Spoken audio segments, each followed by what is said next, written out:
This channel does not promote or encourage any violence, harmful, or illegal activities. All content provided by this channel is meant for educational purpose only. বন্ধুরা, বাংলাদেশকে আমরা বাংলাদেশ না বলে আন্দোলনের দেশ বলতে পারি। বাংলাদেশে দুদিন ছাড়াই কোনো না কোনো আন্দোলন লেগে আছে। 2024 সালের জুলাই মাসে বাংলাদেশে একটি আন্দোলন শুরু হয়েছিল। সেই আন্দোলনটি ছিল শেখ হাসিনা সরকারকে ফেলে দেওয়ার আন্দোলন। যাই হোক, সেই আন্দোলনে আন্দোলনকারীরা সফল হলো এবং তারা শেখ হাসিনা সরকারকে উৎখাত করে একটা স্বার্থপর বেঈমান সুদখোরকে এনে বসানোর 18 মাস পরে বাংলাদেশে একটি নির্বাচন হলো এবং সেই নির্বাচনে বাংলাদেশে যেই পার্টি ক্ষমতায় আসার জন্য ওত পেতে ছিল সেই বিএনপি ক্ষমতায় এলো। ক্ষমতায় আসার পরে আবারও একটি আন্দোলন শুরু হয়েছে, সেটাও আবার ছাত্র আন্দোলন। মানে 2024 সালে জুলাই মাসে ছাত্র আন্দোলন করেছিল, 2026 সালে জুলাই মাসে ছাত্র আন্দোলন করা শুরু করেছে। গতবারের আন্দোলন ছিল কোটা সংস্কার আন্দোলন। কোটা বাদ দিতে হবে, যারা স্বাধীনতা সংগ্রামী তাদের পরিবারকে কোটা দেওয়া যাবে না, এই মর্মে আন্দোলন শুরু হয়েছিল। এবারেও কিন্তু ছাত্র আন্দোলন শুরু করেছে। এবারে কারণ কি? এবারে কারণ হচ্ছে বাংলাদেশে কোনো আলবালছাল পরীক্ষা ছিল, সেই আলবালছাল পরীক্ষায় আলবালছাল ছাত্ররা পরীক্ষা দিতে যেতে পারেনি। কেন? প্রচণ্ড বৃষ্টিতে বাংলাদেশের বিভিন্ন রাস্তাগুলি যেগুলো নালার সমান, সেই রাস্তাগুলি জলে ভরে গেছে। নালাতে জলই থাকে, এটা আবার নতুন কি? কিন্তু ছাত্রদের বক্তব্য হচ্ছে এই জলের মধ্যে পরীক্ষা দেব কি করে? এই সময় পরীক্ষা নেওয়াটা ঠিক নয়। সরকারের উচিত এই পরীক্ষাটিকে আবার নেওয়া এবং এই বর্ষার মধ্যে পরীক্ষা ক্যান্সেল করা। তখন ওখানকার কোন আলবালছাল অশিক্ষিত শিক্ষামন্ত্রী সে কি বলেছে জানেন? ছাত্ররা হচ্ছে পোলট্রি মুরগির সমান, অল্পেতে সর্দি লেগে যায়। এটা বলা মাত্রই ছাত্রদের প্যাস্টিজে লেগে গেছে, অশিক্ষিত বেজন্মাদের প্যাস্টিজ লেগে গেছে। প্যাস্টিজে লাগা মাত্রই তারা আন্দোলন শুরু করেছে এবং আন্দোলনে তারা এমন কিছু কাজ করছে যেটা দেখে তাদেরকে আরও বেশি করে গালি দিতে ইচ্ছা করছে। সবার আগে এই ভিডিওটা দেখুন।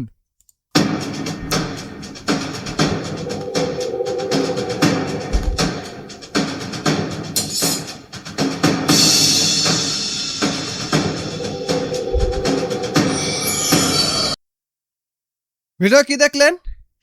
একজন বৃদ্ধ মানুষকে যে কিনা রাস্তায় পড়ে আছে, তাকে এক ছাত্র, কোন এক স্কুলের ছাত্র, ইউনিফর্ম দেখে মনে হচ্ছে কোনো বেসরকারি স্কুলের ছাত্র, সেই ছাত্র সজোরে লাথি মারল।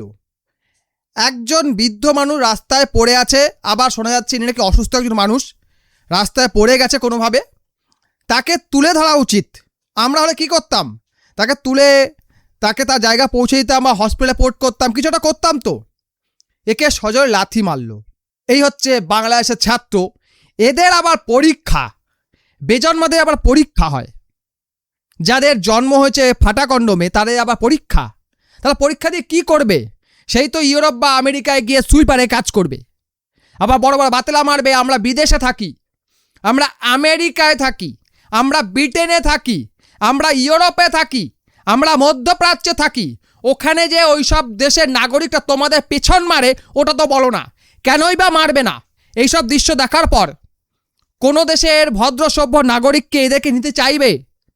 এই যে কাজটা করেছে, এই কাজটা দেখে কোনো ভদ্র দেশের নাগরিক কি এদেরকে তাদের দেশে ডাকবে, বলে আয় আয় বলবে? বর্তমানে আমরা কি দেখছি? বাংলাদেশিদের প্রতিটা দেশ, বিশ্বের প্রতিটা দেশ, ইউরোপ হোক, আমেরিকা হোক, মধ্যপ্রাচ্য হোক, লাথি মেরে তাড়াচ্ছে। ইয়েস, পাছায় লাথি মেরে মেরে তাড়াচ্ছে।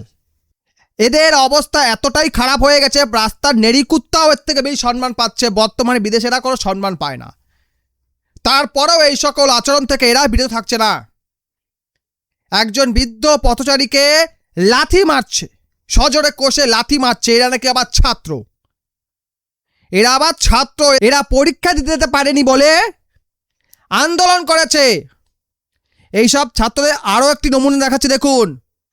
কিন্তু পুলিশ একটা সুরের বাচ্চা, প্রত্যেকটা পুলিশ সুরের বাচ্চা, সোজা কথা যেটা, প্রত্যেকটা পুলিশ কিছু বাদে সব সুরের বাচ্চা। বাহ। আপনারা যদি পারেন এইটা নিউজ হেডলাইন দিয়ে দেন, বাহ। প্রত্যেকটা পুলিশ সুরের বাচ্চা। বাহ, একবার কনফিডেন্স লেভেলটা দেখুন।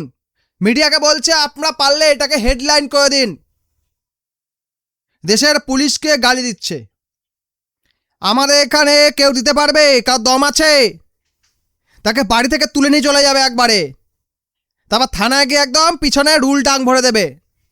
পারবেন দিতে? আমাদের এখানে কোনো বাচ্চা দিতে পারবে? কোনো স্টুডেন্ট দিতে পারবে? আছে দম? দম নেই। দেখেছেন যার ঠিক করে গোপ ফোটেনি সে বলছে, তার কথা শুনুন একবার। এই হচ্ছে বাংলাদেশের ছাত্র, এরা এক একটা অ্যান্টি ন্যাশনাল। বাংলাদেশের জন্য এরাই বাংলাদেশের কবরটা খুঁড়বে। বিশ্বের কাউকে আসতে হবে না, এরাই কবরটা খুঁড়ে দেবে। কারণ এরা বাংলাদেশি বেঈমান, বেঈমান জাতি, যার নাম বাংলাদেশি। বাংলাদেশের এক ব্যারিস্টার, নাম কি ফুয়াদ, টাকলা ব্যারিস্টার, তার একটা ভিডিও আমি খুব শীঘ্রই বানাবো। তারও বক্তব্যটা শুনলে আপনি বুঝতে পারবেন বাংলাদেশের মেন্টালিটি কত খারাপ। তারই ফসল হচ্ছে এরা, তারই ফসল এরা, সেই কারণে এদের মেন্টালিটি এত খারাপ। আজকে বাংলাদেশ রসাতলে গেছে, তার কারণ হচ্ছে বাংলাদেশের পাকিস্তানি বীজ। বাংলাদেশের মধ্যে যে সকল পাকিস্তানি বীজ আছে না, পাকিস্তানটা যেমন ধ্বংস হয়ে গেছে, পাকিস্তানের 65% অঞ্চল বেলুচিস্তান, সেই বেলুচিস্তান পাকিস্তান থেকে স্বাধীনতা চাইছে। তারা নিজেদেরকে স্বাধীন রাষ্ট্র ঘোষণাও করে ফেলেছে। তারা দাবি করছে তাদের হাতে 85% বেলুচিস্তান তাদের কন্ট্রোলে হয়ে গেছে। এদিকে কাশ্মীরের অংশ, যেটা পাকিস্তান অবৈধভাবে দখল করে রেখেছে, তারাও স্বাধীনতা চাইছে। তারাও বলছে আমরা স্বাধীনতা চাই। আর কিছুদিন পরে দেখবেন বাংলাদেশের একদল মানুষ কি বলবে, এই সকল ছাত্র যারা নিজেকে ছাত্র বলে, বেজন্মাগুলো কি বলবে, আমরাও একটা আলাদা রাষ্ট্র চাই, আমরা বাংলাদেশ নামে কোনো দেশ মানি না, আমরা একটা আলাদা রাষ্ট্র চাই। এরাই বলবে, আমাদের কিছু করতে হবে না, আমাদের কিছু করতে হবে না, বাংলাদেশের কবর এরাই খুঁড়বে। বাংলাদেশের অসভ্য বেজন্মা ছাত্ররাই বাংলাদেশের কবর খুঁড়বে, যাদের মধ্যে শিক্ষার লেশমাত্রটুকু নেই, যাদের মধ্যে আছে শুধু অধ্যত্ব। আর এ সকল অধ্যত্বের জন্য এদের বেজন্মা বাপ মারা দায়ী। বাপ মারা পাকিস্তানের বীজ, তাদের বীজ এরা, তারাও বেজন্মা, এরাও বেজন্মা, এরা দায়ী। এদের বাপ মা এরা দায়ী, এই শিক্ষা দিয়েছে। দেশের পুলিশকে গালি দিচ্ছে, একজন বৃদ্ধ মানুষ রাস্তায় লাথি মারছে, গরিব মানুষের ক্ষতি করছে। এই ছাত্ররা আন্দোলন করছে, আন্দোলন পেছনে ভরে রাখো। ছোট লোকের বাচ্চা, বেজন্মার বাচ্চা, আমাদের এখানে এরকম আন্দোলন হলে না, এতক্ষণে কতগুলো যে হাত পা ভাঙতো, কোনো ঠিক ছিল না। কারণ দম নেই এত বড় আন্দোলন করা। এই যে দিল্লিতে কিছু দল মানুষ এক হয়ে আন্দোলন করছে, প্রথমে ছাত্র আন্দোলন ছিল, এখন সেটা হয়ে গেছে পলিটিক্যাল। তারাও কিছু করতে পারেনি, কারণ এখানকার মানুষ ঠিক ভুলটা বোঝে। এখানকার মানুষ তাদের সন্তানদের সঠিক শিক্ষা দেয়। এই ছাত্ররা নিটের মতো একটা পরীক্ষার পেপার লিক হওয়ার পরেও এরকম কোনো কাণ্ড ঘটায়নি। কিন্তু বাংলাদেশে কি হয়েছে, বৃষ্টির মধ্যে পরীক্ষা দিতে যেতে হয়েছে, তাতেই এত বড় আন্দোলন তৈরি হয়ে গেছে। কারণ দেশটার নাম বাংলাদেশ, যাকে বলা হয় বালছালদের দেশ। বাংলাদেশে বালছালেরা বাস করে, তাই ওর নাম বালছালদের দেশ। ভিডিওটি ভালো লাইক করবেন, বন্ধুদের সঙ্গে শেয়ার করবেন, এই চ্যানেল নতুন সাবস্ক্রাইব অবশ্যই করবেন। ভিডিও দেখার জন্য অসংখ্য ধন্যবাদ।